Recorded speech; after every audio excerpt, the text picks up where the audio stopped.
Hey, what's up guys? My name is Rahul, you're watching Tech Scene, and recently we unboxed the Gionee S6.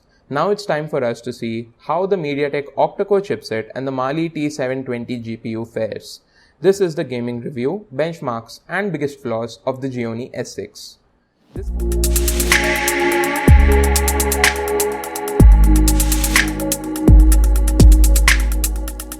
This phone is sponsored by our friends at Technovision. If you want a Gionee S6 for yourself, don't forget to check them out. Links in the description for full details. Let's start with MiniGore 2. It is not at all graphic intensive and runs like a champ on most of the phones. For the Gionee S6, it's a piece of cake.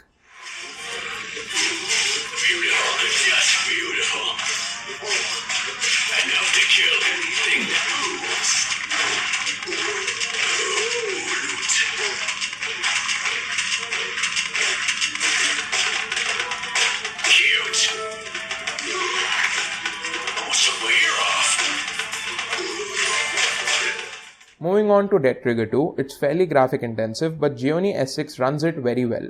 There are no lags and frame drops at all.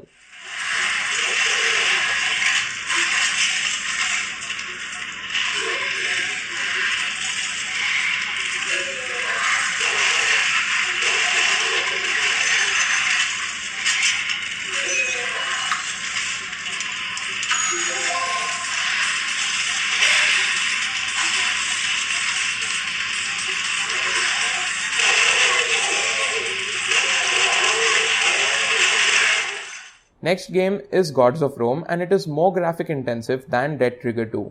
And again, the Gionee S6 handles it pretty well. Gameplay is smooth.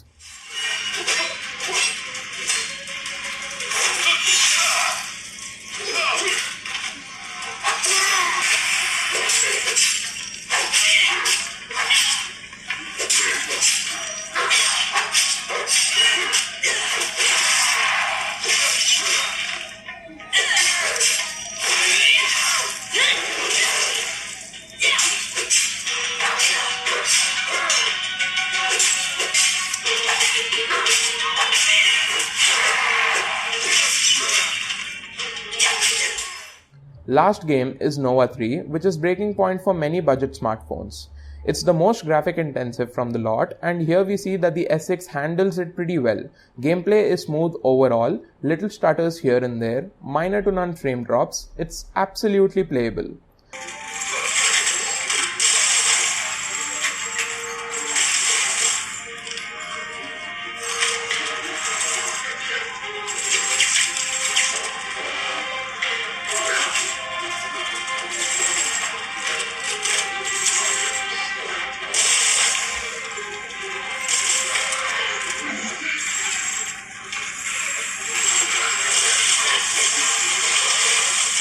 So you guys might be wondering, how exactly was Gionee S6 able to manage all these games properly with its mid-range specs?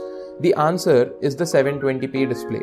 The processor and the GPU have less pixels to push, so they can concentrate on the game. This is exactly what we witnessed on the Oppo F1, and now this brings me to the flaws of this phone. So I played these games for around 35 minutes, and at the end the phone was very warm. On checking the temperature, it varied from around 42 to 45 degrees Celsius. That, according to me, is a flaw. Next is the 720p display with a pixel density of 267. Seriously, Gionee? This phone costs 19,990 and you can't add a 1080p display? The pixels are visible and obvious, but the fact that display is AMOLED makes me a little relieved.